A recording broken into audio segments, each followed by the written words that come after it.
This is not breaking news. This is not a scandal. This is not about one person. This is about something quieter, something procedural, something that only becomes visible after the damage is done. What happens when the machinery of government stops behaving like infrastructure and starts behaving like leverage? When money stops being neutral, when rules stop being general, when federal power learns how to remember who supported you and who didn't. Most people never see this happen in real time. It doesn't arrive with sirens. It arrives with paperwork, with delays, with pauses that feel temporary, until they aren't. If you've ever assumed that federal systems operate above politics, that assumption is about to get uncomfortable. Stay with me. Because what looks like a budget decision is actually a test of whether the system still works the way we think it does. And once you see the pattern, you can't unsee where it leads. That's where we're going next. What actually controls the system now is not ideology. It's liquidity. Who gets funded, who waits, who gets told to resubmit, who never hears back. For decades, federal money moved by formula, population, need, statute, boring on purpose. That boredom was the safeguard. What changed is not the law on paper, but the behavior in practice. Funds approved by Congress are treated as optional. Disbursement becomes conditional. Delay becomes discipline. This isn't governance through policy. It's governance through choke points. When the executive branch can decide which states receive energy funding, which social programs get paused, which grants survive criticism, money stops being infrastructure. It becomes a signal, a reward, a warning. And the most destabilizing part is this. Nothing visibly breaks at first. Budgets stretch. Agencies shuffle. States absorb the hit. That silence is the feature. Because systems don't collapse when they're attacked. They collapse when pressure becomes normal. And once that normalization sets in, the next shift feels inevitable. That's the part we haven't talked about yet. There was a time when this kind of pressure would have triggered alarms. Before, when funding slowed, it meant a mistake, a backlog, a clerical error. Now, delay has been rebranded as discretion. Before, federal money arrived late because government is slow.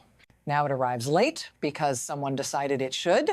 That shift didn't happen overnight. It happened quietly, incrementally. A grant paused here, a project under review there.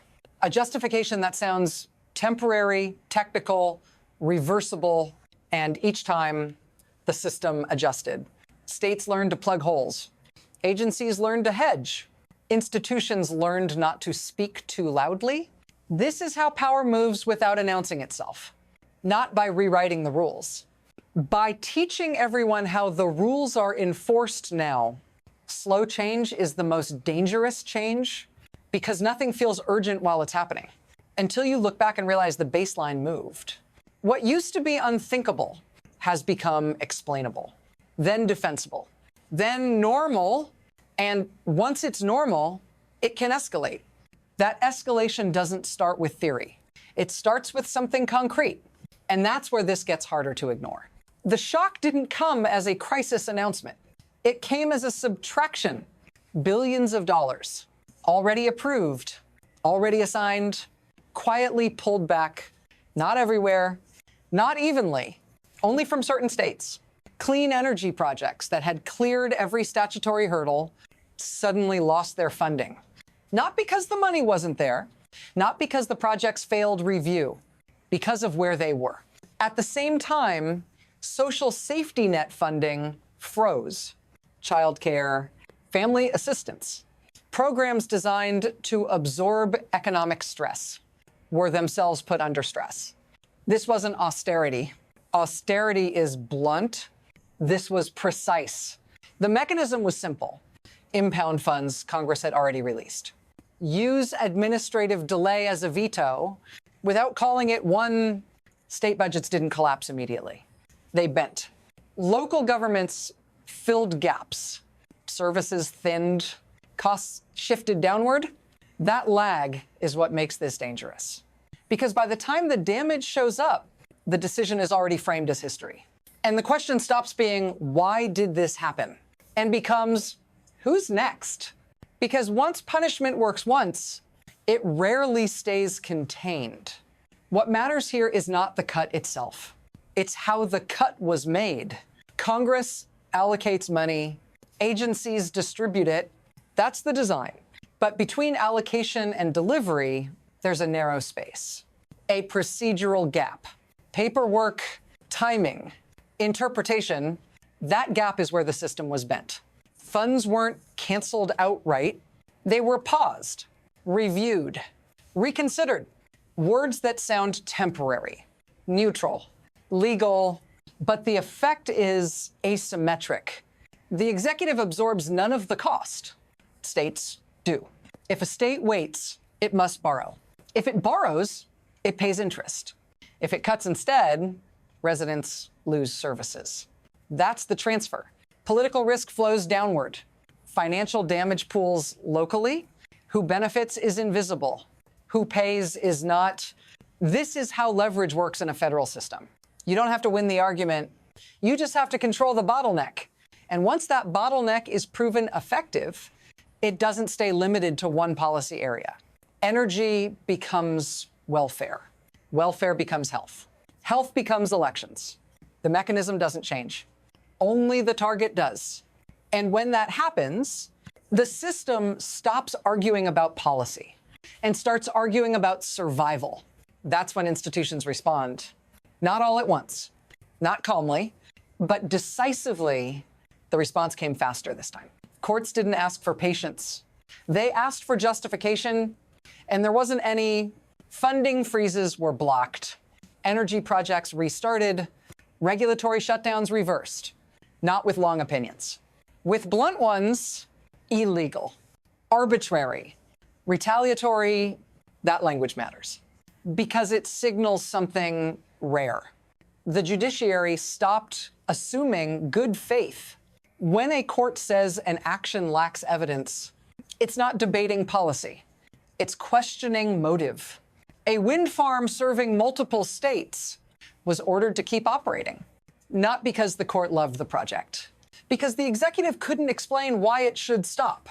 That pattern repeated again and again. Each ruling narrowed the space for discretion. Each injunction reduced the effectiveness of delay. The pace changed. Shorter timelines, faster blocks. Because once a system learns it's being tested, it adapts. And adaptation creates friction. The executive branch pushed, the courts pushed back harder. That collision didn't resolve anything. It accelerated it because when one branch hits a wall, it looks for another route. And that route leads somewhere more personal, closer to you. Up to now, this can sound abstract. Budgets, branches of government, procedure. So let me bring this closer. When federal child care funds freeze, you don't see a press release. You see a center shorten hours, a wait list that never moves, a parent doing math at midnight. When energy projects stall, it's not a headline. It's a local job that doesn't start, a utility bill that doesn't drop, a town that planned for growth and gets uncertainty instead. When insurance markets destabilize, the letter comes quietly. Premiums double, sometimes triple, and the burden lands on you before it ever lands on a court docket. This is what leverage looks like at ground level, not ideology, exposure. You're told it's temporary. You're told it's under review. You're told to wait. And most people do because waiting feels safer than confronting the system. If this affects your life or someone you know, pay attention to how often delay is treated as normal. Because the system only changes when enough people stop absorbing the shock quietly. What happens next isn't just institutional, it's contagious. And it doesn't stay inside national borders. What began as a domestic tactic doesn't stay domestic for long because capital watches, supply chains watch, other governments watch. When federal funding becomes conditional, Investors recalibrate risk. Projects slow. Costs rise. States don't operate in isolation. They borrow on global markets. They partner across borders. They compete. When one country demonstrates that its internal rules can be selectively enforced, confidence thins. Allies hesitate. Joint projects pause. Long-term planning shortens. This isn't about ideology abroad. It's about predictability. A system that can't guarantee neutral administration, can't promise stability, and stability is the currency of influence. What looks like internal pressure registers externally as volatility. And volatility spreads. Other leaders notice what works. They notice how delay avoids accountability, how money disciplines without debate. That's the ripple, not imitation overnight. Permission. Permission to treat institutions as tools, to treat budgets as leverage, to treat process as optional. Once that permission circulates, the damage compounds quietly. And the question stops being whether this is contained. It becomes whether it's reversible. That uncertainty is where we are now. From here, the system has three possible paths, not outcomes. Paths. The first is adjustment. Institutions absorb the pressure. Courts keep blocking. Congress keeps defecting.